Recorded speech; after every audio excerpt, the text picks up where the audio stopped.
തങ്ങളെ പരിചയപ്പെടുത്തിക്കൊണ്ടും നേരിട്ട് തങ്ങളെ സംബോധന ചെയ്തുകൊണ്ടും ആരംഭിക്കുന്ന ചില സൂറത്തുകൾ ഇന്ന് നമ്മൾ പ്രത്യേകമായി ഓതിക്കേട്ടു.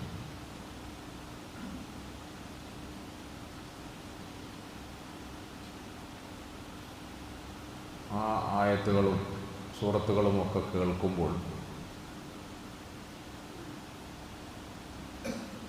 റസൂലുള്ളാഹി സ്വല്ലല്ലാഹു അലൈഹി വസല്ലമ തങ്ങളെ ഈ പരിശുദ്ധ ഗ്രന്ഥവുമായി മനുഷ്യകുലത്തിന് റസൂലായി നിയോഗിച്ചത്, നബിയായി അയച്ചത്, അവർക്ക് വ്യക്തമായ ഒരു ജീവിത മാർഗത്തെ പരിചയപ്പെടുത്താനാണ്, പഠിപ്പിക്കാനാണ്, പരിശീലിപ്പിക്കാനാണ്. എല്ലാം ശ്രദ്ധിച്ച് കേൾക്കണം. പരിചയപ്പെടുത്താനാണ്, പഠിപ്പിക്കാനാണ്, പരിശീലിപ്പിക്കാനാണ്. വെറും പ്രസംഗിക്കാൻ വേണ്ടിയല്ല, ക്ലാസ് എടുക്കാൻ എന്ന് നമ്മൾ പറയുന്ന പഠിപ്പിക്കലുമല്ല. പഠിപ്പിക്കുകയും പരിചയപ്പെടുത്തുകയും പരിശീലിപ്പിക്കുകയും ചെയ്തുകൊണ്ട് ആ ഖുർആനിൻ്റെ ജീവിച്ചിരിക്കുന്ന പതിപ്പുകളായി ഭൂമിയിൽ അള്ളാഹുവിൻ്റെ അടിമകളെ വളർത്തിയെടുക്കുക എന്നതായിരുന്നു, വാർത്തെടുക്കുക എന്നതായിരുന്നു റസൂലുള്ളാഹി സ്വല്ലല്ലാഹു അലൈഹി വസല്ലമ തങ്ങളുടെ നിയോഗ ദൗത്യമെന്ന് പറയുന്നത്. നൂൻ വൽ ഖലമി വമാ യസ്തുറൂൻ മാ അൻത ബിനിഅമതി റബ്ബിക ബിമജ്നൂൻ വഇന്ന ലക ലഅജ്റൻ ഗൈറ മംനൂൻ വഇന്നക ലഅലാ ഖുലുഖിൻ അദീം. നൂൻ, ഏ നബിയേ എന്നാണ് അതിൻ്റെ അർത്ഥമെന്ന് മുഫസ്സിറുകൾ പറയുന്നു. ഏ നബിയേ, വൽ ഖലമി വമാ യസ്തുറൂൻ, വൽ ഖലമി വമാ യസ്തുറൂൻ, അറിവുകൾ, വിജ്ഞാനങ്ങൾ, അതിൻ്റെ പ്രതീകമായ അക്ഷരങ്ങൾ, അത് ഭൂമിയിൽ കുറിക്കാൻ ഉപയോഗിക്കുന്ന കലമുകൾ, പേനകൾ, ഇങ്ങനെ എല്ലാ വിഭവങ്ങളെയും വസ്തുക്കളെയും എണ്ണി എണ്ണി പിടിച്ച് സത്യം ചെയ്തുകൊണ്ട് അള്ളാഹു പറയാണ്, മാ അൻത ബിനിഅമതി റബ്ബിക ബിമജ്നൂൻ, മാ അൻത ബിനിഅമതി റബ്ബിക ബിമജ്നൂൻ. താങ്കളുടെ റബ്ബിൻ്റെ നിഅമത്ത് കൊണ്ട്, അനുഗ്രഹം കൊണ്ട്, അവൻ്റെ പ്രത്യേകമായ സംരക്ഷണം കൊണ്ട് ഒരിക്കലും താങ്കൾ ഒരു മജ്നൂനായി മാറിയിട്ടില്ല, ഒരു മജ്നൂനായി മാറിയിട്ടില്ല എന്ന് പറഞ്ഞാൽ എന്താ അർത്ഥം? എന്ന് പറഞ്ഞാൽ ഈ പരിശുദ്ധ ഗ്രന്ഥത്തെ നിങ്ങൾക്ക് ഓതിക്കേൾപ്പിക്കാൻ വേണ്ടി നിയോഗിക്കപ്പെടുന്ന റസൂൽ സല്ലല്ലാഹു അലൈഹി വസല്ലം അതിങ്ങനെ ഒരു തത്വം പാടുന്നത് പോലെ പാടുകയല്ല, ഭ്രാന്തമായ നിലയിൽ പ്രസംഗിച്ച് ശബ്ദകോലാഹലം സൃഷ്ടിക്കുകയല്ല, വളരെ വ്യക്തമായ ഒരു ജീവിത ലക്ഷ്യത്തോടുകൂടി നിങ്ങൾക്ക് മുമ്പിൽ നിന്നുകൊണ്ട് നിങ്ങളെ നന്മയിലേക്ക് നയിക്കുകയാണ്. ഇന്നക ലഅലാ ഖുലുഖിൻ അദീം ഇന്ന ലക ലഅജ്റൻ ഗൈറ മംനൂൻ വഇന്നക ലഅലാ ഖുലുഖിൻ അദീം വഇന്നക ലഅലാ ഖുലുഖിൻ അദീം. താങ്കൾ മഹത്തരമായ ഒരു സ്വഭാവത്തിൻ്റെ മേലിനേ ഉള്ളൂ. ബാക്കി എന്താ പറയേണ്ടത് മലയാളത്തിൽ തർജ്ജമ ചെയ്യുമ്പോൾ? വഇന്നക ലഅലാ ഖുലുഖിൻ അദീം, മഹത്തായ ഒരു സ്വഭാവത്തിൻ്റെ മേലാകുന്നു എന്ന് പറഞ്ഞാൽ ആ സ്വഭാവം സ്വന്തം ജീവിതത്തിലൂടെ ഭൂമിയിൽ പ്രദർശിപ്പിച്ചു, പ്രകടിപ്പിച്ചു, പരിചയപ്പെടുത്തി അങ്ങയുടെ മുമ്പിൽ വന്ന് വിശ്വസിക്കുകയും അങ്ങയോടൊപ്പം സഹവസിക്കുകയും ജീവിക്കുകയും ചെയ്ത ആളുകളിലേക്ക് ആ സ്വഭാവത്തിൻ്റെ മാഹാത്മ്യത്തെ പകർത്തി കൊടുക്കുകയും ചെയ്തു. ഇന്നക ലഅലാ ഖുലുഖിൻ അദീം. ഫസതുബ്സിറൂന വയുബ്സിറൂന ബിഅയ്യികുമുൽ മഫ്തൂൻ ഇന്ന റബ്ബക ഹുവ അഅലമു ബിമൻ ضل അൻ സബീലിഹി വഹുവ അഅലമു ബിൽ മുഹ്തദീൻ. നിങ്ങളുടെ റബ്ബിന് നന്നായിട്ട് അറിയാം ആരാണ് നന്മയുടെ വഴിയിൽ നിന്നും പിഴച്ചുപോയവർ, ആരാണ് യഥാർത്ഥ നന്മയുടെ മാർഗത്തിൽ ഉറച്ചു നിൽക്കുന്നവർ. ഇതൊക്കെ അള്ളാഹുവിനറിയാം, നിങ്ങളുടെ റബ്ബിനറിയാം. എന്ന് പറഞ്ഞാൽ എന്താ അർത്ഥം? എന്ന് പറഞ്ഞാൽ നമ്മളിപ്പോൾ സാധാരണ മനസ്സിലാക്കിയിരിക്കുന്നത് പോലെ, ചിന്തിച്ചുകൊണ്ടിരിക്കുന്നത് പോലെ ബാഹ്യമായ നിലയിൽ എന്തെങ്കിലും ആചാരങ്ങളോ അനുഷ്ഠാനങ്ങളോ കർമ്മങ്ങളോ, നമ്മളുടെ സാങ്കേതിക ഭാഷയിൽ പറയുന്ന ഇബാദത്തുകളോ, അതുകൊണ്ട് മാത്രം ഒരു മനുഷ്യൻ മനുഷ്യനാകുന്നില്ല. അതുകൊണ്ട് മാത്രം ഒരു മനുഷ്യൻ മുസ്ലിം ആകുന്നില്ല. അതുകൊണ്ട് മാത്രം ഒരു മനുഷ്യൻ അള്ളാഹുവിൻ്റെ സന്നിധിയിൽ സ്വീകരിക്കപ്പെട്ടവനാകുന്നില്ല. ഇന്ന റബ്ബക ഹുവ അഅലമു ബിമൻ ളല്ല അൻ സബീലി വഹുവ അഅലമു ബിൽ മുഹ്തദീൻ. അതുകൊണ്ട് ഫലാ തുതിഉൽ മുകദ്ദിബീൻ വദ്ദൂ ലൗ തുദ്ഹിനു ഫയുദ്ഹിനൂൻ വലാ തുതിഉ കുല്ല ഹല്ലാഫിൻ മഹീൻ ഹമ്മാസിൻ മശ്ശാഇൻ ബിനമീം മന്നാഇൻ ലിൽ ഖൈരി മുഅ്തദിൻ അസീം. അർത്ഥം ഞാൻ ഇന്നലെ പറഞ്ഞതിനെ വീണ്ടും ആവർത്തിക്കുക. അർത്ഥം വെക്കാൻ സമയമില്ലല്ലോ. ആയത്തുകളെ അതിൻ്റെ ആശയങ്ങൾ പറഞ്ഞ് നമുക്ക് ബോധ്യപ്പെടുന്ന ഭാഷയിൽ വിശദീകരിക്കാൻ സമയമില്ല. ഞാൻ ഇന്നലെ കുറച്ച് സമയം ഇങ്ങനെ നീട്ടുമ്പോൾ എൻ്റെ മോൻ ഇവിടെ ഇങ്ങനെ തോണ്ടൽ തുടങ്ങി. ഇങ്ങനെ കാണിച്ചു. നിങ്ങളാരും തോണ്ടുമല്ലോ പേടിച്ചിട്ട്, ബഹുമാനം കൊണ്ട്. പക്ഷെ എൻ്റെ മോൻ തോണ്ടുമല്ലോ. നമ്മുടെ ഇമാമല്ലേ, അപ്പോൾ ഇമാമിന് തോണ്ടാമല്ലോ. അപ്പോൾ അതുകൊണ്ട് തോണ്ടാൻ സാധ്യതയുണ്ട്. തോണ്ടാൻ നിവൃത്തിയില്ലാത്തതുകൊണ്ട്, കണ്ണുരുട്ടാൻ കൂടുതൽ സാധ്യതയുണ്ട്. അതിന് നിവൃത്തിയില്ലാത്തതുകൊണ്ട് നിങ്ങൾ സഹിക്കുന്നതാണെന്ന് എനിക്കറിയാം. അതുകൊണ്ട് ഞാൻ ചില സൂചനകൾ മാത്രം പറഞ്ഞങ്ങ് നിർത്തും. നമ്മൾ ഇബാദത്തെടുക്കാൻ വന്നതാണല്ലോ പ്രിയപ്പെട്ടവർ. അള്ളാഹു നമ്മളെയൊക്കെ കബൂലാക്കുമാറാകട്ടെ. അള്ളാഹു ഇന്ന റബ്ബക ഹുവ അഅലമു ബിമൻ ളല്ല അൻ സബീലിഹി വഹുവ അഅലമു ബിൽ മുഹ്തദീൻ. അള്ളാഹുവിനറിയാം നിങ്ങളുടെ കൂട്ടത്തിൽ ആരാണ് നേർമാർഗത്തിൽ സഞ്ചരിക്കുന്നവർ, ആരാണ് പിഴച്ചുപോയവർ. അതിനൊക്കെ നമ്മൾ സാധാരണ ബാഹ്യമായ ചില അർത്ഥങ്ങൾ കൊടുത്തങ്ങ് വിടലാണ്. എന്നാൽ നമ്മൾ പഠിക്കേണ്ടതും മനസ്സിലാക്കേണ്ടതുമായ ഒരു പരമാർത്ഥം പടച്ചവൻ്റെ വാക്കുകൾ കേട്ടപ്പോൾ എൻ്റെ മനസ്സിൽ തോന്നിയത്, നമ്മുടെ ഈ ബാഹ്യമായ നിസ്കാരവും നോമ്പും അമലുകളും ആചാരങ്ങളും അനുഷ്ഠാനങ്ങളും, നമ്മൾ അണിഞ്ഞുകൊണ്ടിരിക്കുന്ന നമ്മുടെ ഇസ്ലാമികമായ മുസ്ലിമീങ്ങളുടെ വേഷവിധാനങ്ങളും, ഇതുകൊണ്ടൊന്നും നമ്മൾ യഥാർത്ഥ മനുഷ്യനാകുന്നില്ല, യഥാർത്ഥ മുസ്ലിം ആകുന്നില്ല. ഞാനിത് പറയുന്നത് വെറുതെ അല്ല. അതിനുശേഷം ഓരോ ആയത്തുകളിലൂടെയും അള്ളാഹു സുബ്ഹാനഹു വ തആല സ്വർഗവാസി ആരാണ്, നരകവാസി ആരാണ്, സ്വർഗവാസിയുടെ വിശേഷണം എന്താണ്, നരകവാസിയുടെ വിശേഷണം എന്താണ്. നമ്മളുടെ വീക്ഷണത്തിൽ സ്വർഗവാസി എന്ന് പറഞ്ഞാൽ രാത്രി 23 റക്അത്ത് ഇവിടുന്ന് നിസ്കരിച്ചു, ഇത് കഴിഞ്ഞാൽ പിന്നെ നമ്മൾ 12 മണിക്കൂർ അടുത്ത നിസ്കാരം തുടങ്ങും. അത് ഇതിനേക്കാളും ദീർഘമായി ഖുർആൻ ഓതിയിട്ടാണ്. 12 മണിക്ക് ദീർഘമായി ഓതി നിസ്കരിക്കുന്ന നിസ്കാരം തീർന്നാൽ ഉടനെ അടുത്ത വീണ്ടും 3:15-3:30 മണിക്ക് നമ്മൾ വീണ്ടും നിസ്കാരം തുടങ്ങും. നമ്മുടെ വിചാരം അൽഹംദുലില്ലാഹ് അല്ലാഹു നമ്മുടെ അമലുകളൊക്കെ സ്വീകരിക്കുമാറാകട്ടെ. ഇതൊക്കെ സ്വർഗത്തിൽ പോകേണ്ട അമലുകൾ തന്നെയാണ്. പക്ഷേ നീളമുള്ള നിസ്കാരങ്ങളും അതുപോലെയുള്ള ആചാരാനുഷ്ഠാനങ്ങളും കൊണ്ട് മാത്രം നമുക്ക് സ്വർഗം ലഭിക്കുമോ എന്നതാണ് ഇന്നത്തെ വിഷയത്തിൽ നമ്മൾ പഠിക്കേണ്ടത്, ഇന്നത്തെ ആയത്തുകളിൽ നമ്മൾ പഠിക്കേണ്ടത്. ഇന്നമാ നുത്ഇമുകും ലിവജ്ഹില്ലാഹി ലാ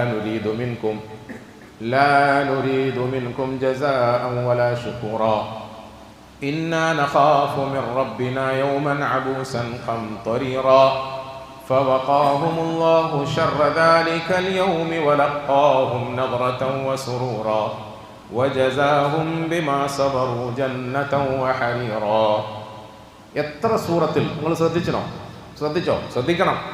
നോക്കി, ഇനിയെങ്കിലും ശ്രദ്ധിക്കണം. തീർന്നല്ലോ, ഇനി ഒരു ജുസുവും കൂടെ ഓതിയാൽ ഖത്തം തീർന്നു. അള്ളാഹു നമ്മുടെ ഖത്തമിനെ കബൂലാക്കി തരുമാറാകട്ടെ. എത്ര സൂറത്തുകളിലാണ് അള്ളാഹു സുബ്ഹാനഹു വ തആല മാ സലകകും ഫീ സഖർ ഖാലൂ ലം നകു മിനൽ മുസല്ലീൻ വലം നകു നുത്ഇമുൽ മിസ്കീൻ വകുന്നാ നഖൂദു മഅൽ ഖായിറീൻ വകുന്നാ നുകദ്ദിബു ബിയൗമിദ്ദീൻ ഹത്താ അതാനൽ യഖീൻ. നരകവാസികളെ സന്ദർശിച്ച് സംബോധന ചെയ്തുകൊണ്ട് അവരോട് ചോദിക്കുന്നു, മാ സലകകും ഫീ സഖർ, എന്തേ നിങ്ങൾ ഇവിടെ വന്നു പോയത്? മാ സലകകും ഫീ സഖർ, എന്താ ഇവിടെ വന്നത്? ഇവിടെ വന്നതിൻ്റെ കാരണം എന്താണെന്ന് അവർ അന്വേഷിക്കുമ്പോൾ അവർ പറയുന്ന മറുപടി, ഞങ്ങൾ ഭൂമിയിൽ നിസ്കരിക്കാൻ പറഞ്ഞപ്പോൾ നിസ്കരിച്ചില്ല. എന്തിനാ അത് പറയുന്നത്? ഞാൻ പ്രസംഗിച്ച് തീരുമ്പോൾ നിസ്കരിച്ചിട്ടൊന്നും കാര്യമില്ല എന്ന് ആരും ചിന്തിക്കരുത്. ഇത്തിക്കാഫിരുന്നിട്ടൊന്നും കാര്യമില്ല എന്നാരും ചിന്തിക്കരുത്. ഖിയാമുൽ ലൈൽ നടത്തണ്ട എന്നാരും ചിന്തിക്കരുത്. വേണം. ലം നകു മിനൽ മുസല്ലീൻ, ഞങ്ങൾ നിസ്കാരം നിർവഹിച്ചിരുന്നില്ല എന്ന് പറഞ്ഞാൽ അടുത്ത സൂറത്തിൽ അല്ലാഹു സുബ്ഹാനഹു വ തആല പറയുന്നുണ്ട് എങ്ങനെയാണ് നിസ്കരിച്ചത്, അല്ലെങ്കിൽ എങ്ങനെയാണ് നിസ്കരിക്കേണ്ടത്. പ്രിയപ്പെട്ടവരെ, ഞാൻ വീണ്ടും പറയുന്നു, ഓരോ ആയത്തുകളും മണിക്കൂറുകളോളം ഇരുന്ന് നമ്മൾ ആത്മാർത്ഥമായി വായിച്ചു പഠിക്കണം. എന്നാലാണ് നമ്മുടെ ജീവിതത്തിൽ ഇത് അസറുണ്ടാക്കുകയുള്ളൂ. ഇപ്പം എൻ്റെ വർത്താനം നമ്മുടെ കാതുകളിൽ അസറുണ്ടാക്കുന്നു എന്നത് ശരിയാണ്, പക്ഷേ ഹൃദയത്തിൽ അസറുണ്ടാകണം, ജീവിതത്തിൽ അതിൻ്റെ അസറുണ്ടാകണം, അതിൻ്റെ പ്രതിഫലനം നമുക്ക് കാണണം. എന്ത് നിസ്കാരമാണ്? ഇന്നൽ ഇൻസാന ഖുലിഖ ഹലൂഅ. ഇതൊക്കെ ഇന്ന് ഓതിക്കട്ട ആയത്തല്ലേ? ഇന്നൽ ഇൻസാന ഖുലിഖ ഹലൂഅ ഇദാ മസ്സഹു ശർറു ജസൂഅ വഇദാ മസ്സഹുൽ ഖൈറു മനുഅ ഇല്ലൽ മുസല്ലീൻ. മനുഷ്യൻ പൊതുവായ നിലയിൽ അവൻ്റെ പ്രകൃതം പരിശോധിക്കുമ്പോൾ അവൻ ഒരുതരം വെപ്രാളത്തിൻ്റെയും ബേജാറിൻ്റെയും ഒക്കെ ആളാണ്. അങ്ങനത്തെ പടപ്പാണ് അവൻ. വെപ്രാളം ബേജാറെന്നൊക്കെ ഞാൻ എനിക്ക് അറിയുന്ന മലയാളത്തിൽ തർജ്ജമ ചെയ്തേ ഉള്ളൂ. അങ്ങനത്തെ ഒരു പ്രത്യേകതരം പടപ്പാണ്. എന്താ കാരണം എന്നറിയോ? ഇത് അമസ്സഹു ശർറു ജസൂഅൻ വഇദാ മസ്സഹുൽ ഖൈറു മനുഅ. ഇദാ മസ്സഹു ശർറു ജസൂഅൻ വഇദാ മസ്സഹുൽ ഖൈർ. മനുഷ്യൻ്റെ മൊത്തത്തിലുള്ള പ്രകൃതി എന്ന് പറഞ്ഞാൽ, ഇപ്പം നമ്മളിങ്ങനെ പോകുന്ന സ്മൂത്തായിട്ട് കാര്യം അങ്ങ് പോയാൽ എല്ലാവർക്കും സന്തോഷമാണ്. ഇന്നലെ നമ്മൾ മഴ പെയ്തിട്ട് തൽക്കാലം ആഹാരത്തിൻ്റെ ചെമ്പിൽ വെള്ളം കയറിപ്പോയി, അതുകൊണ്ട് ഇന്ന് രാത്രി ഭക്ഷണം ഇല്ല എന്നങ്ങനെ പറഞ്ഞു പോകാൻ നമ്മളൊന്നും ആലോചിക്കും. അങ്ങനെയാണല്ലോ. ഇദാ മസ്സഹു ശർറു ജസൂഅ വഇദാ മസ്സഹുൽ ഖൈർ. എന്തെങ്കിലും ഒരു ചെറിയ പ്രശ്നം വരുമ്പോൾ, ഒരു ചെറിയ ബുദ്ധിമുട്ട് വരുമ്പോൾ, അവൻ എന്തെങ്കിലും ഷർറുകൾ സംഭവിക്കുമ്പോൾ അവൻ വല്ലാതെ വിപ്രാളത്തിലാവും, വിഭ്രാന്തിയിലാവും, ആളാകെ മാറും. അതുവരെ ഉണ്ടായിരുന്ന നിസ്കാരവും നോമ്പും സലാത്തും സിക്കറും എല്ലാം അങ്ങ് പോവും. ഞാൻ തമാശക്കല്ല എൻ്റെ അനുഭവം. തമാശക്ക് നിസ്കാരം കഴിഞ്ഞ് എല്ലാം ഭയങ്കര ഫിക്രോടുകൂടി സന്തോഷത്തോടുകൂടി പുറത്തേക്ക് ഇറങ്ങി ചെരുപ്പ് നോക്കിയപ്പോൾ ചെരുപ്പ് അലാക്കിൻ്റെ ആൾ, എന്തിനാ ഇവനെല്ലാം ഇങ്ങനെ നിസ്കരിക്കാൻ വരുന്നത്? അപ്പോൾ എല്ലാം പോയി. എന്നോട് ഒരു വലിയ ദീനിയായ ഒരാൾ പറഞ്ഞ, ഉസ്താദേ എല്ലാം ഡിസോർഡറായി. ഞാൻ അയാളെ ഇപ്പോഴും ഡിസോർഡർ എന്നാണ് വിളിക്കുന്നത്. എല്ലാം ഡിസോർഡറായി. എന്താ കാര്യം? ഇത്രയൊക്കെ പ്രസംഗമെല്ലാം കേട്ട്, ഇത്രയൊക്കെ ഞാൻ ഈത്തിക്കാഫില്ലായിരുന്നു, ദുആയെല്ലാം ചെയ്ത് എല്ലാം ശരിയായി, പക്ഷെ പുറത്തിറങ്ങിയപ്പോൾ ചെരുപ്പ് കാണുന്നില്ല, എല്ലാം ഡിസോർഡറായി. ആ ഡിസോർഡർ ഇപ്പോഴും എൻ്റെ സുഹൃത്തായിട്ട് ജീവിച്ചിരിക്കുന്നുണ്ട്. ഇത് മനുഷ്യൻ്റെ പ്രകൃതമാണ്. ഇന്നൽ ഇൻസാന ഖുലിഖ ഹലൂഅ ഇദാ മസ്സഹു ശർറു ജസൂഅ വഇദാ മസ്സഹുൽ ഖൈറു മനുഅ വഇദാ മസ്സഹുൽ ഖൈറു മനുഅ. ഇനി എന്തെങ്കിലും ഖൈറ് കിട്ടിയാലോ? ഖൈറ് കിട്ടിയാൽ മനുഅ, ആരും അറിയരുത് കേട്ടോ, ആരും അറിയരുത്. നമുക്കിത് കിട്ടിയ കാര്യം ആരും അറിയരുത്. എന്താ അറിഞ്ഞാൽ കുഴപ്പം? അവൻ ചിലപ്പോൾ വായ്പ വയ്ക്കാൻ വന്നാലോ, അതിൻ്റെ ഒരു പങ്ക് വയ്ക്കാൻ വന്നാലോ, ലേശം നോക്കട്ടെ എന്ന് ചോദിച്ചാലോ. അതുകൊണ്ട് നമുക്ക് കിട്ടിയ സാധനത്തെക്കുറിച്ചിട്ട് മനുഅൻ ആർക്കും കൊടുക്കാതെ പിടിച്ചു വെക്കും, മനുഅൻ തടഞ്ഞു വെക്കും. എത്ര ആയത്തിലാണ് പറഞ്ഞത്? ഞാൻ വീണ്ടും വീണ്ടും നിങ്ങളെ ഓർമ്മിപ്പിക്കുകയാണ്, നമ്മളെ ഓർമ്മിപ്പിക്കുകയാണ്. ഖുർആൻ വീണ്ടും വീണ്ടും ഇങ്ങനത്തെ സിഫാത്തുകളെ കുറിച്ചിട്ടാണ് നമ്മളോട് പ്രസംഗിച്ചത്, ഓതിക്കൽപ്പിച്ചത്. മനുഷ്യൻ്റെ ഈ പ്രകൃതം അത് പൊതുവെ എല്ലാവർക്കും ഉള്ളതാണ്. അതിനകത്ത് മുസ്ലിമും ക്രിസ്ത്യാനിയും ഹിന്ദുവും മതമുള്ളവനും മതമില്ലാത്തവനും ഒക്കെ തുല്യമാണ്. പക്ഷേ ഇല്ലൽ മുസല്ലീൻ, നിസ്കാരക്കാരൊഴികെ എന്നാണ്. നിസ്കാരം കൃത്യമായി നിർവഹിക്കുന്നവനാണെങ്കിൽ അവന് പിന്നെ ഇങ്ങനത്തെ കുഴപ്പങ്ങളൊന്നും ഉണ്ടാവില്ല. അവനൊരിക്കലും ഡിസോർഡർ ഒന്നും ആവില്ല. അവനൊരിക്കലും എന്തെങ്കിലും ഖൈറ് കിട്ടുമ്പോൾ അതിനെ തടഞ്ഞു വെക്കുകയോ മറ്റുള്ളവർക്ക് കൊടുക്കാതിരിക്കുകയോ ചെയ്യുന്നവനല്ല. എപ്പോഴാ? അവൻ മുസല്ലിയാകണം, നിസ്കാരക്കാരൻ. അതാണ് നിസ്കാരത്തിൻ്റെ ഒരു സിഫത്ത്, അല്ലെങ്കിൽ അതിൻ്റെ ഒരു ക്വാളിറ്റിയായി ഖുർആനിൽ നമ്മളെ പഠിപ്പിക്കുന്നത്. ഇനി ഒരുപാട് ആയത്തുകൾക്ക് ഒരുപാട് വിശദീകരണങ്ങൾ നമുക്ക് പഠിക്കാനുണ്ട്, കേൾക്കാനുണ്ട്. ഞാൻ ഇന്നലെ പറഞ്ഞതുപോലെ ഒരു നോമ്പും കൂടെ, ഒരു 30 ദിവസവും കൂടെ പടച്ചവനാണ്. ഷവ്വാൽ മാസവും കൂടെ അങ്ങ് നോമ്പാക്കുകയും എല്ലാ രാത്രിയും ഇരിക്കുകയും ചെയ്താൽ ചിലപ്പോൾ നമ്മൾ ഖുർആൻ കുറച്ചെങ്കിലും പഠിക്കും. ഒരു 30 ദിവസം കിട്ടിയിട്ടൊന്നും പഠിച്ചില്ലല്ലോ, ഇതൊന്നും പഠിച്ചില്ല. അള്ളാഹു നമുക്ക് കൂടുതൽ പഠിക്കാനും മനസ്സിലാക്കാനും അമൽ ചെയ്യാനും ഒക്കെ തൗഫീഖ് നൽകി അനുഗ്രഹിക്കുമാറാകട്ടെ.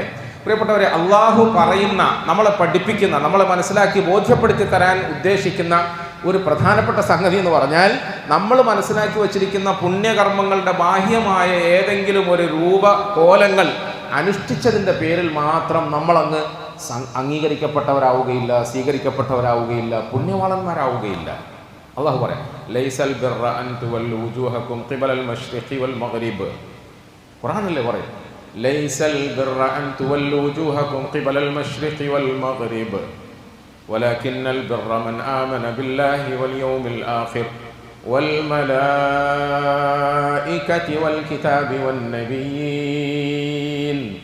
മനസ്സിലാക്കിക്കൊള്ളണം മനുഷ്യരെ, ലൈസൽ ബിർറ അൻ തുവല്ലു വുജൂഹകും ഖിബലൽ മശ്രിഖി വൽ മഗ്രിബ്, കിഴക്കോട്ടോ പടിഞ്ഞാറോട്ടോ നിങ്ങളുടെ മുഖം തിരിച്ചു വെക്കുന്നതിനെ അല്ല പുണ്യം എന്ന് വിളിക്കേണ്ടത്. അതാണ് പുണ്യം എന്നാരും തെറ്റിദ്ധരിക്കരുത്. അതാണ് പുണ്യം എന്ന് തെറ്റിദ്ധരിക്കരുത്. അള്ളാഹു വ്യക്തമായി പറയാണ്. വലാ യഹുദ്ദു അലാ തആമിൽ മിസ്കീൻ. അടുത്ത സൂറത്തിൽ അള്ളാഹു പറഞ്ഞില്ലേ എന്തുകൊണ്ട് അവർ മോശക്കാരായി, എന്തുകൊണ്ട് മോശക്കാരായി? അവർക്ക് പാവങ്ങൾക്ക് ഭക്ഷണം കൊടുക്കാൻ തീരെ താല്പര്യം ഉണ്ടായിരുന്നില്ല. ഭക്ഷണം കഴിച്ചുകൊണ്ടിരിക്കുന്ന സമയത്ത് ആരെങ്കിലും വന്നൊന്ന് കോളിംഗ് ബെൽ അടിച്ചാൽ തുറക്കല്ല, അല്പം കഴിയട്ടെ, നമ്മളൊന്ന് കഴിച്ച് കഴിയട്ടെ, കൈ കഴുകട്ടെ, കൈ സോപ്പിട്ട് കഴുകട്ടെ. കാരണം പോയി വാതിൽ തുറന്ന് അവന് കൈ കൊടുക്കുമ്പോൾ നമ്മുടെ കയ്യിൽ നിന്ന് മണത്താൽ അവനെ കൂടെ ക്ഷണിക്കണ്ടേ, വെറുതെ ഒരു ഫോർമാലിറ്റിക്ക് വേണ്ടി ക്ഷണിക്കണ്ടേ. നമ്മൾ വലിയ മുത്തശ്ശിയായിട്ട് അവനെ ഭക്ഷണം കഴിക്കാമെന്ന് പറയുന്നത് അടുക്കളയിൽ നിന്ന് നമ്മുടെ പ്രിയപ്പെട്ട പ്രസിഡന്റ് കേട്ടാൽ ഓള് നമ്മളെ കറുത്ത് മുറിച്ച് വെക്കൂലേ, എന്തും കണ്ടിട്ടാണ് നിങ്ങൾ ആളെല്ലാം വിളിച്ച് കയറ്റുന്നതെന്ന് ചോദിക്കൂലേ. അങ്ങനെയല്ലേ സംഭവിച്ചുകൊണ്ടിരിക്കുന്നത്? എന്തും കണ്ടിട്ടാണ് ഇങ്ങനെ ആളെല്ലാം വിളിച്ച് കയറ്റിക്കൊണ്ടിരിക്കുന്നത്? നിങ്ങൾ നിങ്ങളുടെ പണി നോക്കിയാൽ മതി. അതുകൊണ്ട് നമ്മൾ തിന്ന് കഴിഞ്ഞ് കൈ കഴി സോപ്പിട്ട് 2-3 പ്രാവശ്യം കഴി, മണമൊന്നുമില്ല. ഞാൻ എൻ്റെ വീട്ടിൽ കൈ എഴുതുന്നതിൻ്റെ അടുത്ത് നല്ല പെർഫ്യൂം വെച്ചിട്ടുണ്ട് ഇങ്ങനെ ഉപയോഗിക്കാൻ വേണ്ടിയിട്ട്. അതെടുത്തൊന്ന് കൈ പുരട്ടും, എന്നാൽ പിന്നെ അവർക്ക് ഞാൻ കഴിച്ചിട്ട് വരാൻ തോന്നണ്ടല്ലോ എന്ന്. എന്നെക്കുറിച്ച് പറഞ്ഞ നിങ്ങൾക്ക് ആർക്കും പരാതിയില്ലല്ലോ. ഞാനും എൻ്റെ ഭാര്യയും ബലിയാടാകാം നിങ്ങൾക്ക് കാര്യം മനസ്സിലാക്കാൻ വേണ്ടിയിട്ട്, അല്ലേ? പ്രിയപ്പെട്ടവർ, അള്ളാഹു ഖുർആനിൽ ഇതൊക്കെ നമുക്ക് രസകരമായ നിലയിൽ പറഞ്ഞുതരാം. നമ്മുടെ ജീവിതത്തിൽ മനുഷ്യത്വപരമായ കുറേ സ്വഭാവ വൈശിഷ്ട്യങ്ങൾ ഉണ്ടാകുമ്പോഴാണ് നമ്മൾ പുണ്യവാളന്മാരാകുന്നത് എന്ന് പടച്ചവൻ വ്യക്തമായി പറയുന്ന ആയത്തുകളാണ് ആവർത്തിച്ച് നമ്മൾ കേട്ടുകൊണ്ടേയിരുന്നത്. ഇവിടെ നമ്മൾ ഒരു പ്രധാനപ്പെട്ട വിഷയം പഠിക്കണം. നമ്മൾ ഈ നിസ്കരിക്കുന്നതും എത്തിക്കാഫിരിക്കുന്നതും നോമ്പെടുക്കുന്നതും പ്രസംഗിക്കുന്നതും ഖുർആൻ ഓതുന്നതും ഇങ്ങനത്തെ സംഗതികളൊക്കെ ചെയ്യുന്നത് നമ്മുടെ ജീവിതത്തിൽ അങ്ങനത്തെ ഒരു നല്ല സ്വഭാവ രീതി ഉണ്ടാകും. വഇന്നക അലാ ഖുലുഖിൻ അദീം എന്ന് പറഞ്ഞില്ലേ? വഇന്നക അലാ, അങ്ങനത്തെ ഒരു നല്ല സ്വഭാവത്തിൻ്റെ ഉടമയാകാൻ നമുക്ക് സാധിക്കണം. അതിനുവേണ്ടിയാണ് നമ്മൾ ഈ കാര്യങ്ങളൊക്കെ ചെയ്യുന്നത്. രണ്ടാമത്തേത്, നമ്മൾ ഈ ചെയ്യുന്ന കർമ്മങ്ങളിലൂടെ നമുക്ക് അങ്ങനെ ഒരു ഉയർന്ന അവസ്ഥയിലേക്ക് ചെന്നെത്താൻ കഴിയുമെന്ന് അള്ളാഹു റസൂൽ സല്ലല്ലാഹു അലൈഹി വസല്ലമ തങ്ങളെ കൊണ്ട് നമ്മളോട് പറയിപ്പിക്കുകയാണ്. നമ്മൾ പൊതുവെ എന്താ വിചാരിക്കുന്നത്? അള്ളാഹിൻ്റെ റസൂല്, അല്ലേ? അള്ളാഹിൻ്റെ റസൂല്, ഔലിയാക്കന്മാർ, സലഫുസാലിഹ്യങ്ങൾ, മശായിഖന്മാർ, ഉസ്താദന്മാർ അവരൊക്കെ ആയതുപോലെ നമുക്കാകാൻ പറ്റുമോ? നമ്മൾ സാധുക്കളല്ലേ, നമ്മൾ സാധുക്കൾ. അങ്ങനെയല്ല. ഈ പറയുന്ന എല്ലാ മഹാത്മാക്കളും സഞ്ചരിച്ചെത്തിയ ആ ഉയർന്ന രംഗത്തേക്ക് നമ്മളെയും കൊണ്ടെത്തിക്കുക എന്നതാണ് ഖുർആനിൻ്റെയും ഹദീസിൻ്റെയും ലക്ഷ്യം. അത് ഓതുകയും കേൾക്കുകയും പഠിക്കുകയും ചെയ്യുന്നതിൻ്റെ പ്രധാനപ്പെട്ട ലക്ഷ്യം അതാണ്. അബൂ ഉമാമ, ശരിക്കും ശ്രദ്ധിച്ച് കേൾക്കണേ, നിർത്തണമെന്നുണ്ടെങ്കിൽ പറയണം, പറഞ്ഞാൽ ഞാൻ തീരെ നിർത്താതിരിക്കുക.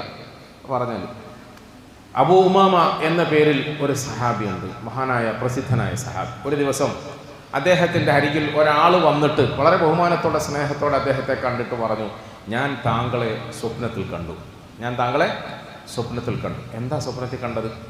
ഞാൻ താങ്കളെ സ്വപ്നത്തിൽ കണ്ടത് നിങ്ങൾ ഇരിക്കുമ്പോഴും എഴുന്നേൽക്കുമ്പോഴും പുറത്തേക്ക് പോകുമ്പോഴും അകത്തേക്ക് വരുമ്പോഴും ഒക്കെ 4 ചുറ്റും മലക്കുകൾ നിങ്ങൾക്ക് വേണ്ടിയിട്ട് റഹ്മത്ത് പൊഴിക്കുന്നു, മലക്കുകൾ നിങ്ങൾക്ക് വേണ്ടി ദ്വാരക്കുന്നു, മലക്കുകൾ നിങ്ങൾക്ക് അനുഗ്രഹാശിസുക്കൾ വർഷിച്ചുകൊണ്ടേയിരിക്കുന്നു. ഭയങ്കര സന്തോഷമുള്ള കാര്യമല്ലേ? അബൂ ഉമാമ എന്ന പ്രസിദ്ധനായ സഹാബിയുടെ ഒരു നല്ല സുഹൃത്ത് വന്നിട്ട് പറയും, എനിക്ക് സ്വപ്നത്തിൽ കണ്ടതാണ്, താങ്കൾ ഇരിക്കുമ്പോഴും എഴുന്നേൽക്കുമ്പോഴും പോകുമ്പോഴും വരുമ്പോഴും ഒക്കെ മലക്കുകൾ 4 ഭാഗത്തു നിന്ന് വന്ന് നിങ്ങൾക്ക് സലാത്ത് പറയുന്നു, നിങ്ങൾക്ക് സലാം പറയുന്നു എന്ന് പറഞ്ഞു. അപ്പം നമ്മളെ എന്നെപ്പോലത്തെ മുയിലാറാന്ന് എന്താ മറുപടി പറയണം? അങ്ങനെയൊക്കെ ആവണമെങ്കിൽ കുറച്ച് മെനക്കെടണം, നീളക്കുപ്പായും വലിയ തലപ്പാവും 2 കെട്ടും കുറച്ചിങ്ങനത്തെ വാതും നസീഹത്തും. ഞാൻ 16 വർഷം ഇൽമു പഠിച്ചിട്ടുണ്ട്, 16 വർഷമെങ്കിലും പഠിക്കണം. അങ്ങനെയൊക്കെ ആയാലാണ് ആ മർത്തബയിൽ എത്തുക. അങ്ങനെ എത്താൻ എല്ലാവരെ കൊണ്ടും സാധിക്കുമൊന്നുമില്ല. എന്നെപ്പോലെ നീ പീടികയിൽ പോയിരുന്നാൽ അല്ലെങ്കിൽ ക്ലിനിക്കിൽ പോയിരുന്നാൽ അവിടെ ഇവിടെയൊക്കെ പോയിരുന്നാലൊന്നും അവിടെ നിന്ന് എത്താനൊന്നും കഴിയില്ല എന്നല്ലേ നമ്മൾ പറയേണ്ടത്. പ്രിയപ്പെട്ടവരെ, ഒന്ന്, ഞാൻ അങ്ങനെ വലിയ ആളായി എന്ന ധാരണയോടുകൂടി അഹങ്കാരം പറയുകയല്ല. രണ്ടാമത്തേത്, നിങ്ങൾ അത്ര മോശക്കാരനൊന്നുമാണ് എന്ന് നിങ്ങൾ വിചാരിക്കരുത്. ഈ മറുപടികളൊക്കെയായി അബൂ ഉമാമ റളിയല്ലാഹു അൻഹു അവர்கள் ആ സ്നേഹിതനോട് എന്താ പറഞ്ഞെന്നറിയോ? അതിനിപ്പോൾ എന്താ അത്ഭുതപ്പെടാനുള്ളത്? നിങ്ങൾക്ക് താല്പര്യമുണ്ടെങ്കിൽ നിങ്ങൾക്കും അങ്ങനെ ആകാലോ എന്ന് പറഞ്ഞു. നിങ്ങൾക്കും അങ്ങനെ ആകാമല്ലോ. പറ്റുമോ? ആകാലോ? പറ്റുമോ? പറ്റൂന്നാ പറയുന്നത്. പറ്റൂന്ന് ഞാൻ പറയുന്നതല്ല, നമ്മുടെ റബ്ബ് പറയാണ്. യാ അയ്യുഹല്ലദീന ആമനു ദുകുറുല്ലാഹ ദിക്റൻ കസീറാ വസബ്ബിഹൂഹു ബുക്റതൻ വഅസീലാ ഹുവല്ലദീ യുസല്ലി അലൈക്കും വമലായികതുഹു ലിയുഖ്രിജകും മിനദ്ദുലുമാതി ഇലന്നൂർ.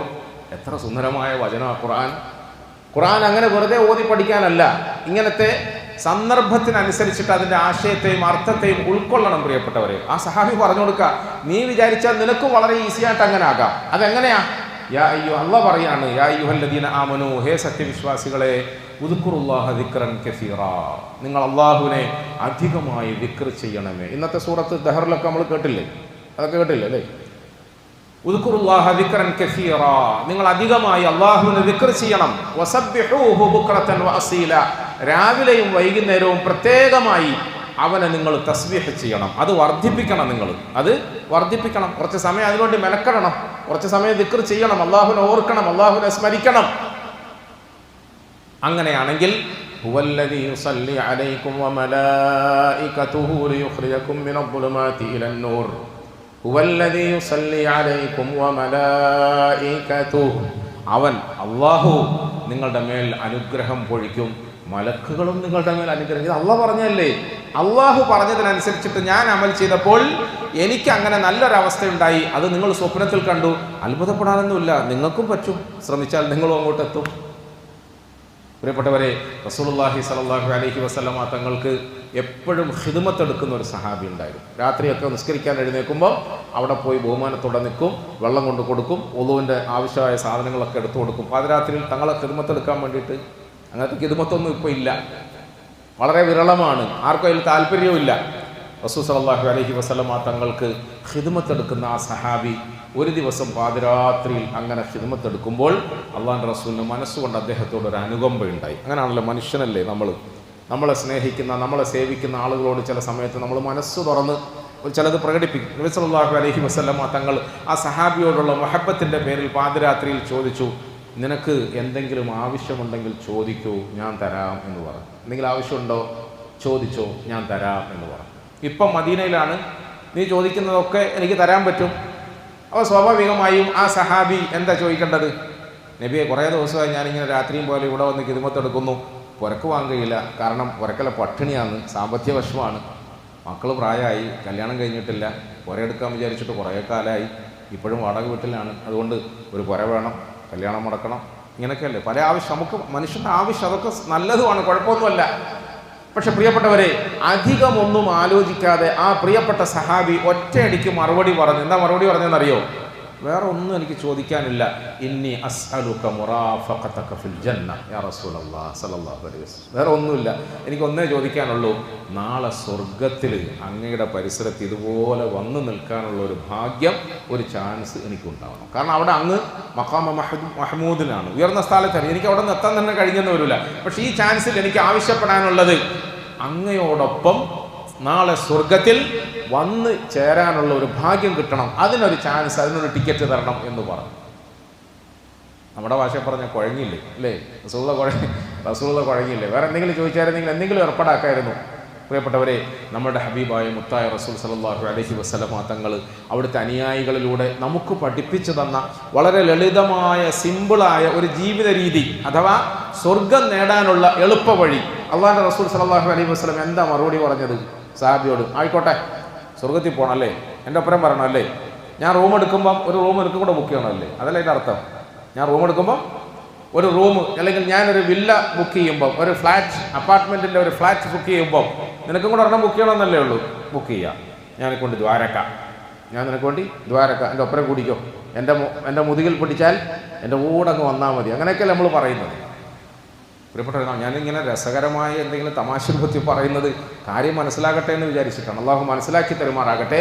നമ്മുടെ പ്രിയപ്പെട്ട റസൂൽ സല്ലല്ലാഹു അലൈഹി വസല്ലമ തങ്ങൾ ആ സഹാബിയെ നിരാശപ്പെടുത്തിയില്ല. നീ അവനവനെ കൊണ്ട് ആവുന്നത് ചോദിച്ചാൽ മതി. നമ്മളെന്താ പറയുക സാധാരണ? അവനവനെ കൊണ്ട് പൊന്തുന്നത് ചോദിച്ചാൽ മതി, ഈ പൊന്താത്തതൊന്നും ചോദിക്കാൻ നീ എടോ മനസ്സിലാവുന്നുണ്ടോ? അവിടെ ഒരു സുഹൃത്ത് ഒരു പറഞ്ഞു, ഉസ്താദേ ഓൻ അങ്ങനെ കൊടുക്കല്ല, ഓൻ ഇത്രയും പൈസ ഒന്നിച്ചു പിടിച്ചാൽ ചിലപ്പോൾ ഓൻ്റെ നടുവ് പൂച്ചി പോകും, അതുകൊണ്ട് ഓൻ അത്രയും കൊടുക്കണ്ട. നമ്മളൊരു സുഹൃത്ത് എന്നോട് പറഞ്ഞ, കാരണം ഇന്നെപ്പോലുള്ള ആളുകൾ പറ്റുന്നത് ചോദിച്ചാൽ പോരെ, ഈ പറ്റാത്തതൊക്കെ ചോദിക്കുന്നത് എന്ന് പറയുന്നതിന് പകരം നമ്മുടെ ഹബീബായ, അതുപോലെ രണ്ടാമത്, നീ ഒന്നും പേടിക്കണ്ട, എനിക്ക് രാത്രിയൊക്കെ ഖിദ്മത്തെടുത്ത ആളല്ലേ, എൻ്റെ ഒപ്പരം കൂടിക്കോ, ഞാൻ അവിടെ നിന്നെ പരിഗണിച്ചേക്കാം എന്നും പറഞ്ഞില്ല. നമ്മുടെ ഹബീബായ റസൂൽ സല്ലല്ലാഹു അലൈഹി വസല്ലമ തങ്ങൾ പറഞ്ഞു, ഫഅഇന്നി അലാ ദാലിക ബികസ്റത്തി സുജൂദ്, ഫഅഇന്നി അലാ ദാലിക ബികസ്റത്തി സുജൂദ്, നിന്റെ സുജൂദ് വർദ്ധിപ്പിക്കണം എന്ന് പറഞ്ഞാൽ നിസ്കാരം വർദ്ധിപ്പിക്കണം, ജീവിതം നന്നാക്കണം, നല്ല സ്വഭാവങ്ങൾ ഉണ്ടാക്കണം. അങ്ങനെ എൻ്റെ ഈ വിഷയത്തിൽ നിന്റെ ഇബാദത്ത് കൊണ്ട്, നന്മയിൽ അധിഷ്ഠിതമായ ജീവിതം കൊണ്ട് എന്നെ നീ സഹായിക്കണം എന്ന് റസൂലുള്ളാഹി സ്വല്ലല്ലാഹു അലൈഹി. ഞാൻ ഒരു ശ്രമം നടത്താം, പക്ഷെ ആ ശ്രമം നടത്തുമ്പം നമ്മൾ പഠിപ്പിച്ച മാർഗത്തിൽ എൻ്റെ കൂടെ നീ ഉണ്ടാകണം, എൻ്റെ കൂടെ നീ ഉണ്ടാകണം. ഇതാണ് ഇസ്ലാം, ഇതാണ് ദീന്, ഇതാണ് ഖുർആൻ, ഇതാണ് നമ്മൾ ഇന്ന് 20 റക്അത്തിൽ ഓതിക്കേട്ട വിശുദ്ധ ഖുർആനിൻ്റെ നിയമം പഠിപ്പിക്കൽ, ജീവിതം പഠിപ്പിക്കൽ. അത് പഠിക്കണം പ്രിയപ്പെട്ടവരെ. അത് നിസ്കാരത്തിൽ മാത്രം. ഇപ്പോൾ ദിക്റിൻ്റെ കാര്യത്തിൽ ഞാൻ പറഞ്ഞില്ലേ, ദിക്ർ വേണം. നിസ്കാരത്തിൻ്റെ കാര്യത്തിൽ പറഞ്ഞില്ലേ, നിസ്കാരം വേണം. നിസ്കാരവും ദിക്റും മാത്രം മതിയോ? അതുകൊണ്ട് നമ്മുടെ ഈ വിഷയങ്ങളൊക്കെ പൂർണ്ണമാവുമോ? നമ്മുടെ ലക്ഷ്യത്തിലെത്താൻ നമുക്ക് സാധിക്കുമോ? നമ്മൾ മെനഞ്ഞാന്ന് ഓതിയ സൂറത്തുൽ ഖമറിൽ ഒരു വചനമുണ്ട്, ഇന്നൽ മുത്തഖീന ഫീ ജന്നാതിൻ വനഹർ ഫീ മഖഅദി സിദ്ഖിൻ ഇൻദ മലീകിൻ മുഖ്തദിർ. സ്വർഗത്തെക്കുറിച്ച്, ഇന്നും സ്വർഗത്തെക്കുറിച്ച് ഇങ്ങനെയൊക്കെ അള്ളാഹു പറഞ്ഞു. സ്വർഗത്തിൻ്റെ നിഅമത്തുകളിൽ ആർത്തുല്ലസിച്ച് ആർഭാടപൂർണമായ ആ സുഖലോലുപതയിൽ ആറാടി നിൽക്കുന്ന ചില ആളുകളെ കുറിച്ചിട്ട് അള്ളാഹു തആല പരിചയപ്പെടും. ഇന്നൽ മുത്തഖീന ഫീ ജന്നാതിൻ വനഹർ. മുത്തഖീങ്ങളായ ആളുകൾ സ്വർഗത്തിൻ്റെ സുന്ദരമായ അരുവികളിൽ, അതിൻ്റെ ഓരത്ത്, തീരത്ത് ഇങ്ങനെ സന്തോഷപൂർണമായ ജീവിതത്തിലായിരിക്കും എന്നത്. ഫീ മഖ്അദി സിദ്ഖിൻ ഇൻദ മലീകിൻ മുഖ്തദിർ. രാജാതിരാജനായ രക്ഷിതാവിൻ്റെ സന്നിധിയിൽ ഒരു വലിയ പീഠത്തിൽ, ഒരു സ്ഥാനത്ത് അവർ അള്ളാഹു ഇരുത്തുകയാണ് എന്നൊക്കെ ഖുർആനിൽ പറഞ്ഞില്ലേ? വലിയ മഹാനായ ഒരു സൂഫി, വലിയ മഹാനായ ഒരു ഷെയ്ഖിൻ്റെ മുമ്പിൽ അദ്ദേഹത്തിൻ്റെ ഒരു പ്രിയപ്പെട്ട സഹോദരൻ, ഒരു പ്രിയപ്പെട്ട ശിഷ്യൻ ഒരിക്കൽ വന്നു. ബോറടിക്കുന്നുണ്ടെങ്കിൽ എത്തിക്കാപ്പ് നിർത്തിയിട്ട് ഇറങ്ങി പോകാമെന്നല്ലാണ്ട് നമ്മൾ ബോറടിക്കാതെ നമ്മൾ ഇരിക്കേണ്ട ആവശ്യമുണ്ടോ? മതിയാക്കണമെന്ന് തോന്നുന്നുണ്ടോ? മതിയാക്കിയിട്ട് പറയുന്ന പണി. നമ്മളേതായാലും രാത്രി ഹയാത്താക്കാൻ വന്നതല്ലേ, എത്തിക്കാപ്പിൻ്റെ നീയത്തും വെച്ച് പള്ളിയിലിരിക്കുക. സ്വർഗത്ത് ചോദിക്കാൻ വന്നതാണ്, നരകത്തിൽ നിന്ന് കാവൽ തേടാൻ വന്നതാണ്. സ്വർഗത്തിൽ പോകാൻ സാധ്യതയുള്ള എന്തെങ്കിലും കാര്യങ്ങൾ ഖുർആൻ പറഞ്ഞ് നമ്മൾ കേൾക്കാം. നരകത്തിൽ നിന്ന് രക്ഷപ്പെടാൻ സാധ്യതയുള്ള എന്തെങ്കിലും കാര്യങ്ങൾ ഖുർആൻ പറഞ്ഞ് നമുക്ക് കേൾക്കാം. അതല്ലേ ഏറ്റവും വലിയ അമല്, അതാണ് ഏറ്റവും വലിയ അമല്. അത് കഴിഞ്ഞാലാണ് ബാക്കി അമലൊക്കെ ഉള്ളൂ. പ്രിയപ്പെട്ടവർ, എനിക്കിങ്ങനെ വല്ലാത്ത മാനസിക പ്രശ്നം, കാരണം ദിവസം തീരാൻ പോവുക. ഇനിയിപ്പോൾ നാളെയും കൂടെ ഇങ്ങനെ ഇരുന്നാൽ എന്തെങ്കിലും പറയാൻ നിങ്ങൾ കേൾക്കൂ. നാളെ കഴിഞ്ഞ് മറ്റന്നാളെ ഞാൻ നിങ്ങളുടെ എല്ലാം കാല് പിടിച്ചിരുത്തിയാലും ആരും ഉണ്ടാവില്ല. ഞാനും എൻ്റെ മോനും എൻ്റെ 2 മക്കളും 5-6 നമ്മുടെ പിള്ളേരും അവരെ ആരും ഉണ്ടാവില്ല. അള്ളാഹു നമുക്ക് ദീനിൽ ഇസ്തിഖാമത്ത് നൽകി അനുഗ്രഹിക്കുമാറാകട്ടെ. ദീനിയായ വിഷയങ്ങൾ പറയാനുള്ള ആഗ്രഹം കൊണ്ടങ്ങ് പറഞ്ഞു പോവാണ്. അതിനേക്കാൾ ഉപരി എൻ്റെ പ്രിയങ്കരരായ ഈ സഹോദരങ്ങൾ ദീനിൻ്റെ പേരിൽ ഞങ്ങളെ സ്നേഹിച്ച് ഇവിടെ വന്നിരിക്കുമ്പോൾ അവരോട് ആ സ്നേഹത്തെ ഇങ്ങനെ പ്രകടിപ്പിക്കാൻ ശ്രമിക്കുകയാണ്. വേറെ ഒന്നും നിങ്ങൾക്ക് തരാനില്ലല്ലോ നമ്മുടെ കയ്യിൽ, വേറെ ഒന്നും നിങ്ങൾ പ്രതീക്ഷിക്കുന്നുമില്ലല്ലോ. നമ്മുടെ ഇടയിൽ ഈ ബന്ധം ദീനിൻ്റെ പേരിലുള്ള ബന്ധമാണ്, ഖുർആനിൻ്റെ പേരിലുള്ള ബന്ധമാണ്. ആഖിറത്തിൽ സ്വർഗത്തിൽ അർശിൻ്റെ തണലിലും ഇതുപോലെ കൂടിയിരിക്കാൻ വേണ്ടിയിട്ടുള്ള അധ്വാനത്തിൻ്റെ മാർഗത്തിലാണ് നമ്മളിവിടെ ഒരുമിച്ചത്. അതുകൊണ്ട് ഈ പാവപ്പെട്ടവൻ എന്തെങ്കിലും പറയുമ്പോൾ കുറച്ച് നീണ്ടുപോകും, നിങ്ങൾ എന്നോട് ക്ഷമിക്കണം. അള്ളാഹു മനസ്സിലാക്കി അമൽ ചെയ്യാനുള്ള ഭാഗ്യം നമുക്കൊക്കെ നൽകി അനുഗ്രഹിക്കുമാറാകണം. ഒരു വലിയ ഷേഖിൻ്റെ മുമ്പിൽ അദ്ദേഹത്തിൻ്റെ പ്രിയപ്പെട്ട ശിഷ്യൻ ഒരു ദിവസം വന്നു. എന്നിട്ട് സ്വകാര്യമായി ശിഷ്യൻ അദ്ദേഹത്തോട് പറഞ്ഞു, ബഹുമാനപ്പെട്ടവരെ, ഞാൻ സ്വപ്നത്തിൽ അങ്ങയെ കണ്ടു. എവിടെയാണ് കണ്ടതെന്നറിയോ? ഇൻദ മലീകി മുഖ്തദിർ. അള്ളാഹു സൂറത്തുൽ ഖമറിൽ പറഞ്ഞ ഇന്നൽ മുത്തഖീന ഫീ ജന്നാതിൻ വനഹർ, സ്വർഗത്തിൻ്റെയും അരുവികളുടെയും ഒക്കെ ആ ശീതള ഛായയിൽ അങ്ങിങ്ങനെ വലിയ രാജകീയമായ പദവിയിൽ ഇരിക്കുന്നതായി ഞാൻ സ്വപ്നം കണ്ടു എന്ന് പറഞ്ഞു. ഉസ്താദിനോട് ശിഷ്യൻ വന്ന് അങ്ങനെ പറയുമ്പോൾ എത്ര സന്തോഷം ഉണ്ടാവും. അൽഹംദുലില്ലാ മാഷാ അല്ലാഹ് എന്നൊക്കെ പറഞ്ഞ് സന്തോഷിപ്പിച്ച് അദ്ദേഹത്തിന് പറഞ്ഞയച്ചു. സന്തോഷമൊക്കെ പറഞ്ഞിട്ട് ഈ ശിഷ്യൻ അങ്ങോട്ട് ഇറങ്ങിയപ്പം ഉള്ളിൽ നിന്ന് ഛട്ട ഫട്ട് ഛപ് ഛപ് എന്നൊരു സൗണ്ട്, ബഹളമൊക്കെ അല്ലേ. ഇടിയില്ല, മഴയില്ല, പിന്നെ എന്താ ഇത്? ഒളിഞ്ഞു വീഴുന്നത് പോലെ ഒച്ചപ്പാടും ബഹളവും. അപ്പോൾ ഈ ശിഷ്യൻ അറിയാതെ കാത് കുറുപ്പ്, എന്ത് സംഭവിച്ചു നോക്കണ്ടേ, ഉസ്താദിന് എന്താ പറ്റിയെന്ന് നോക്കണ്ടേ. നോക്കുമ്പം ഉള്ളിൽ നിന്നും ഞാൻ നേരത്തെ പറഞ്ഞ പ്രസിഡന്റ് അവറുകളുടെ ഭാഗത്തു നിന്നുള്ള ഒരു ബോംബ് വർഷത്തിൻ്റെ ശബ്ദമാണ് ഈ കേൾക്കുന്നത്. അങ്ങനെയാണല്ലോ, ഇസ്രായേൽ എന്നാണ് നമ്മൾ അവരെ വിളിക്കാൻ കൊള്ളാവുന്ന ഏറ്റവും നല്ല ഒരു സാങ്കേതിക പദം. എൻ്റെ ശബ്ദം പെണ്ണുങ്ങൾ കേൾക്കുന്നുണ്ടെങ്കിൽ തൽക്കാലം ഇതങ്ങ് ഡിലേറ്റ് ചെയ്തേക്കാം. ഇസ്രായേൽ എന്നാണ് അവർക്ക് വിളിക്കാൻ കൊള്ളാവുന്ന ഒരു പേര്. കാരണം ഒരു കാരണവുമില്ലാതെ ഇടയ്ക്കിടയ്ക്ക് ബോംബ് പൊട്ടിക്കുക. ഒരു പാവം ശിഷ്യൻ വന്ന് ഉസ്താദിനെ അങ്ങേയറ്റം ബഹുമാനിച്ചിട്ട് ഞാൻ അങ്ങേ സ്വർഗത്തിൽ നേരിട്ട് സ്വപ്നം കണ്ടിട്ട് വരിക എന്നൊക്കെ പറഞ്ഞപ്പോൾ അടുക്കളയിലിരിക്കും സ്വർഗത്തിലല്ല നിങ്ങളെ കാണുക. അവിടുന്ന് ബഹളവും ഒച്ചയുമ്പോഴും എല്ലാം ഈ സൗണ്ട് കേട്ട് ബേജാറായിട്ട് ആ ശിഷ്യൻ മെല്ലെ പുറത്ത് പോയിട്ട് 1 മിനിറ്റ് എന്ന് പറയാം. ഇതൊക്കെ എൻ്റെ ഭാഷയാണ്, നിങ്ങൾ കിതാബ് തുറന്ന് നോക്കിയിട്ട് ഇത് കണ്ടില്ലെങ്കിൽ പിന്നെ എന്നെ ചോദ്യം ചെയ്യരുത്.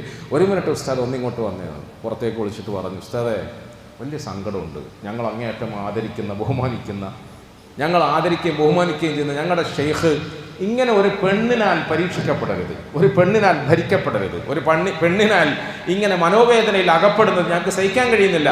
ഉസ്താദേ, തലാഖ് നമുക്ക് അള്ളാഹു അനുവദിച്ചിട്ടില്ലേ? തലാഖ് പറഞ്ഞ് ഇളക്കിക്കളാം അല്ലേ? തലാഖ് പറഞ്ഞ് ഇളക്കി എങ്ങനെ സഹിക്കുന്നത്? ഒരു സെക്കൻഡ് ഞാൻ അവിടുന്ന് സഹിച്ചപ്പോഴത്തേക്ക് എനിക്ക് ബേജാറായിപ്പോയി. നിങ്ങൾ എങ്ങനെയാണ് സഹിക്കുന്നത് എന്ന് ചോദിച്ചു. അപ്പോൾ ഉസ്താദ് നമ്മൾ പറയുന്നത് പോലെ കുറേ നാളായി ഞാൻ ഇങ്ങനെ കാത്തിരിക്കുന്നു, എന്നെപ്പോലത്തെ ഒരു കൊട്ടേഷൻ്റെ ആൾ കിട്ടാൻ വേണ്ടി ഞാൻ കാത്തിക്കായിരുന്നു എന്നൊന്നും പറയുന്നതിന് പകരം ആ ഉസ്താദ് പറഞ്ഞു, മോനെ നീ പറഞ്ഞതെല്ലാം ശരിയാ, ഇത് സഹിക്കാനും ഭയങ്കര ബുദ്ധിമുട്ടാണ്. തലാഖ് ചൊല്ലണമെന്ന് എനിക്ക് താല്പര്യമുണ്ട്, പക്ഷേ ഇന്നത്തെ കാലം വളരെ മോശമായി പോയില്ലേ? തലാഖ് ചൊല്ലാൻ വേണ്ടിയിട്ട് ഓള് 500 ദിർഹം ആവശ്യപ്പെടുന്നു. എന്നെക്കൊണ്ട് അരി വാങ്ങാൻ നിവൃത്തിയില്ലല്ലോ, കഞ്ഞി കുടിക്കാൻ നിവൃത്തിയില്ലല്ലോ, 500 ദിർഹം ഞാൻ എവിടുന്ന് കൊടുക്കാം? അതുകൊണ്ട് 500 ദിർഹം ഇല്ലാത്തത് കൊണ്ടാണ് ഞാൻ ഈ ബലാലിനെ ഞാനിങ്ങനെ സഹിച്ചു കൊണ്ടുപോകുന്നത് എന്ന് വെറുതെ പറഞ്ഞതാണ് കേട്ടോ അദ്ദേഹം. ഈ ശിഷ്യനെ ഒന്ന് ആശ്വസിപ്പിക്കാൻ വേണ്ടിയിട്ട് വലിയ കാര്യമായിട്ട് ഉസ്താദിനോട് അനുകമ്പയോടുകൂടി ഒരു കാര്യം പറഞ്ഞിട്ട് പോടാനിൻ്റെ പണിക്ക് ഞങ്ങൾ എങ്ങനെയെങ്കിലും ഒക്കെ അടിച്ചും പിടിച്ചോ അങ്ങ് ജീവിച്ച് മരിച്ചോളാം എന്ന് പറഞ്ഞു വിടണ്ടല്ലോ എന്ന് വിചാരിച്ചിട്ട് പറഞ്ഞു. 500 ദിർഹം ഓള് ചോദിക്കുന്നത് എങ്ങനെ കൊടുക്കാം? എൻ്റെ കയ്യിലില്ല മോനെ, അതുകൊണ്ടാണ് ഇത് തൽക്കാലം പോയിക്കോ എന്ന് പറഞ്ഞു. പ്രിയപ്പെട്ടവർ, ഈ ശിഷ്യൻ പോയി. ഉസ്താദ് പാവപ്പെട്ടവനാണ്, കഞ്ഞി കുടിക്കാൻ നിവൃത്തിയില്ലാത്തവനാണ്. അതുപോലെ സ്വാഭാവികമായിട്ടും ഈ ഉസ്താദിൻ്റെ ശിഷ്യനും കഞ്ഞി കുടിക്കാൻ നിവൃത്തിയില്ലാത്ത വേറെ ഏതെങ്കിലും സറാമ്പിയിലെ മൂലാറായിരിക്കൂലേ, ഏതെങ്കിലും ഉസ്താദായിരിക്കൂലേ. പക്ഷേ അദ്ദേഹത്തിൻ്റെ മനസ്സിൽ ഭയങ്കര വിഷമമായി. നമ്മുടെ ഉസ്താദ് ഇങ്ങനെ സഹിക്കുകയോ, നമ്മുടെ ഷേഖ് ഇങ്ങനെ സഹിക്കുകയോ? ആ പാവം പുറത്തു പോയി അന്ന് മുതൽ അധ്വാനിച്ചു, പലരോടും കടവും ഇടവും ഒക്കെ വാങ്ങി. കുറച്ച് ദിവസം കഴിഞ്ഞപ്പോൾ ഒരു ദിവസം വന്നിട്ട് ഉസ്താദിനെ രഹസ്യമായിട്ട് വിളിച്ചു, ഇതാ 500 ദിർഹം വേഗം ഒഴിവാക്കി കളാന്ന് പറഞ്ഞു. 500 ദിർഹം ഇതാ ഒഴിവാക്കിയിട്ട് കഴിച്ചിലായിക്കോളൂ, മനസമാധാനത്തോടു കൂടി ജീവിച്ചൂടെ, എന്തിനാ നമ്മളിങ്ങനെ ആവശ്യമില്ലാത്ത ഭാരം തലയിൽ കൊണ്ട് നടക്കുന്നത് എന്ന് പറഞ്ഞ് ഈ 500 ദിർഹം രഹസ്യമായിട്ട് ഉസ്താദ് ഇങ്ങനെ കൊടുക്കുക. അപ്പോൾ അദ്ദേഹം ചിരിച്ചുകൊണ്ട് പറഞ്ഞു, മോനെ നീ എന്നെ ഫീ മഖഅദി സിദ്ഖിൻ ഇൻദ മലീകിൽ മുഖ്തദിർ എന്ന് പറഞ്ഞ അത്യുന്നതമായ സ്വർഗത്തിലെ സ്ഥാനത്തിരിക്കുന്നത് സ്വപ്നം കണ്ടില്ലേ? ഈ അത്യുന്നതമായ സ്ഥാനത്ത് ഞാൻ സന്തോഷത്തോടു കൂടി ഇരുന്നത് നിങ്ങൾ വിചാരിക്കുന്നത് പോലെ എൻ്റെ ദർസ് കൊണ്ടല്ല, എൻ്റെ നിസ്കാരം കൊണ്ടല്ല, എൻ്റെ പള്ളിയിലെ പണി കൊണ്ടല്ല. ഞാൻ ഈ പ്രിയപ്പെട്ട ഭാര്യയുടെ സ്വഭാവ ദൂഷ്യത്തെ സഹിച്ച് ക്ഷമിച്ച് സബർ ചെയ്ത് അവളോടൊപ്പം ജീവിക്കുന്നതിൻ്റെ പ്രതിഫലമായിട്ടാണ് അല്ലാഹു തആല എനിക്ക് ഈ ഉന്നത സ്ഥാനം തന്നത് മോനെ എന്ന് പറയുന്നു. പ്രിയപ്പെട്ടവരെ, ശരിക്കും മനസ്സിലാക്കണം. ഖുർആൻ ഓതുകയും ആ ഖുർആൻ അനുസരിച്ച് ജീവിച്ച മഹാത്മാക്കളുടെ ജീവിതത്തെ നമ്മളുടെ ജീവിതവുമായി തട്ടിച്ചു നോക്കുകയും എന്നിട്ട് ഈ റമദാനിൻ്റെ പുണ്യമായ നാളുകളിലൂടെ നമ്മളുടെ ജീവിതത്തെ തിരുത്താൻ നമ്മൾ ശ്രമിക്കുകയും ചെയ്യണം. നിങ്ങൾ വിചാരിക്കുന്നത് പോലെ ഞാൻ വലിയ നിസ്കാരം നടത്തിയതിൻ്റെ പേരിൽ സ്വർഗത്തിലെത്തിയതല്ല, ഞാൻ വലിയ പ്രസംഗം നടത്തിയതിൻ്റെ പേരിൽ സ്വർഗത്തിലെത്തിയതല്ല. എൻ്റെ ജീവിതത്തിലെ നിസ്കാരവും നോമ്പും പ്രസംഗവും തഅലീമും ഖുർആനും അതൊക്കെ ഉള്ളതിനേക്കാളും അതിൻ്റെ അപ്പുറത്ത് എൻ്റെ ജീവിതത്തിൽ ഞാനിങ്ങനെ പച്ചയായ ചില പെരുമാറ്റ ദൂഷ്യങ്ങളെ സഹിക്കേണ്ടി വരും, സബർ ചെയ്യേണ്ടി വരും, ക്ഷമിക്കേണ്ടി വരും, സഹിക്കേണ്ടി വരും. ഈ സഹനം, ഈ ക്ഷമ, ഇതൊക്കെ എൻ്റെ പരലോകത്തെ ദറജ ഉയർത്താൻ വേണ്ടിയിട്ടാണ് അള്ളാഹു തന്നിരിക്കുന്നത്. നിങ്ങൾ വിചാരിക്കേണ്ട പുരുഷന്മാരെ സന്തോഷിപ്പിച്ചുകൊണ്ട് ഞാൻ സ്ത്രീകളുടെ കാര്യം പറയാമെന്ന്. ഇതിനേക്കാളും ഉയർന്ന സ്വർഗത്തിൻ്റെ സ്ഥാനത്താണ് നമ്മുടെ ഭാര്യമാർ ഇപ്പോൾ ഇരിക്കുന്നത്. കാരണം എന്നെപ്പോലത്തെ ഭീകരജീവികളെ അവർ സഹിച്ച് 23ൻ്റെ കൂടെ ഒരു 230 റക്കാത്ത് നിസ്കരിക്കാൻ അവർക്ക് പ്രയാസമൊന്നുമില്ല. ഈ 23 നിസ്കരിച്ചിട്ട് വീട്ടിലോട്ട് കയറി വരുന്ന ഈ കാടനെ ഒന്ന് സഹിക്കണമെങ്കിൽ, അല്ലേ, ഈ ഭീകരനെ ഒന്ന് സഹിക്കണമെങ്കിൽ, ഞാൻ നിങ്ങളുടെ മുമ്പിൽ ഇരുന്ന് പ്രസംഗിക്കുമ്പോൾ തലക്കെട്ടുണ്ട്, നിങ്ങളുള്ള ജുബ്ബയുണ്ട്, പക്ഷെ ഞാൻ പുരക്കത്തുമ്പോൾ ഈ തലക്കെട്ടൊക്കെ ഊരി വെക്കൂലേ? പുരക്കത്തുമ്പോൾ ഞാൻ ഈ ജുബ്ബ ഊരി വെക്കൂലേ? തലക്കെട്ടൊക്കെ ഊരി ജുബ്ബ ഒക്കെ ഊരി ഞാൻ ആരാന്നുള്ളത് നിങ്ങൾ കാണണം. അത് നിങ്ങൾ കാണുന്നില്ലല്ലോ. കാണുന്നുണ്ടോ? ഉണ്ട്. ഞാൻ ജുബ്ബ ഊരുന്നത്, നിങ്ങൾ ഷർട്ട് ഊരുന്നുണ്ട്, നിങ്ങൾ പാൻറ് ഊരുന്നുണ്ട്.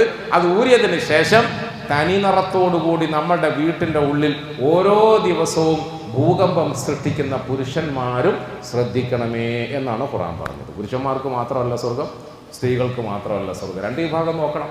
നമ്മൾ പരസ്പരം നമ്മുടെ പെരുമാറ്റത്തെ ശ്രദ്ധിക്കുകയും സൂക്ഷിക്കുകയും നമ്മുടെ പെരുമാറ്റത്തിലൂടെ പടച്ചവൻ്റെ പ്രീതിയും പൊരുത്തവും നേടിയെടുക്കാൻ ശ്രമിക്കുകയും ചെയ്യുന്നിടത്താണ് പ്രിയപ്പെട്ടവരെ നമുക്ക് അല്ലാഹു പ്രതിഫലം തരിക. ഓരോ വിഷയങ്ങളും നമ്മൾ ആലോചിച്ചാൽ മതി, ഓരോ വിഷയങ്ങളും നമ്മൾ ആലോചിച്ചാൽ മതി. റസൂലുള്ളാഹി സ്വല്ലല്ലാഹു അലൈഹി വസല്ലമ തങ്ങൾ നമുക്ക് പഠിപ്പിച്ചു തന്ന ദീനിൽ, നമുക്ക് പരിചയപ്പെടുത്തി തന്ന ദീനിൽ നമ്മുടെ ജീവിതത്തിൻ്റെ എല്ലാ മേഖലകളുമുണ്ട്, എല്ലാ മേഖലകളുമുണ്ട്. നമ്മൾ നല്ല ഭർത്താവാണ്, നല്ല വാപ്പയാണ്, നല്ല മകനാണ്, അതുപോലെ നല്ല മകളാണ്, നല്ല ഭാര്യയാണ്, ഒക്കെ ശരിയാണ്. പക്ഷേ നമ്മുടെ നാവ് മോശമാണെങ്കിലോ, നമ്മുടെ പെരുമാറ്റം മോശമാണെങ്കിലോ, വേറൊരാൾക്ക് ഒന്നും കൊടുക്കാൻ മനസ്സില്ലാത്ത തരത്തിലാണ് നമ്മൾ ജീവിക്കുന്നതെങ്കിലോ, അതൊക്കെയാണല്ലോ ഇന്ന് ഖുർആൻ നമ്മളെക്കുറിച്ച് പറഞ്ഞത്. അതുപോലെ നമ്മൾ ചിലപ്പോൾ ഈ പറഞ്ഞതെല്ലാം ചെയ്യും, പക്ഷേ ജീവിതത്തിൽ സത്യസന്ധത ഇല്ലാതായി പോയാലോ, സത്യസന്ധത ഇല്ലാതായി പോയാലോ, കച്ചവടത്തിൽ സൂക്ഷ്മത ഇല്ലാതായി പോയാലോ, ആരാൻ്റെ ഹക്ക് പിടിച്ചു പറിക്കുന്നതിൽ നമുക്ക് ഭയമില്ലാതായി പോയാലോ, നമ്മുടെ ഈ പറയുന്ന എല്ലാ രംഗത്തെയും കൃത്യമായ നിലയിൽ സൂക്ഷ്മതയോടുകൂടി കൈകാര്യം ചെയ്തിട്ട് 100% പാസ്സായ ഒരു സർട്ടിഫിക്കറ്റുമായിട്ട് പടച്ചവൻ്റെ മുമ്പിലേക്ക് പോകുമ്പോഴാണ് നമ്മളെ അള്ളാഹു മുത്തഖി എന്ന് വിളിക്കുന്നത്. മുത്തഖി എന്ന് പറഞ്ഞാൽ ഏതെങ്കിലും ഒരു ഭാഗം മാത്രം ക്ലിയർ ചെയ്തുകൊണ്ട് അവിടെ പോയാൽ ആ സർട്ടിഫിക്കറ്റ് കിട്ടുകയേ ചെയ്യില്ല, ആ സർട്ടിഫിക്കറ്റ് കിട്ടില്ല. അള്ളാഹു നമുക്ക് മനസ്സിലാക്കി അമൽ ചെയ്യാൻ തൗഫീഖ് തരുമാറാകട്ടെ. ഒരു പ്രദേശത്ത്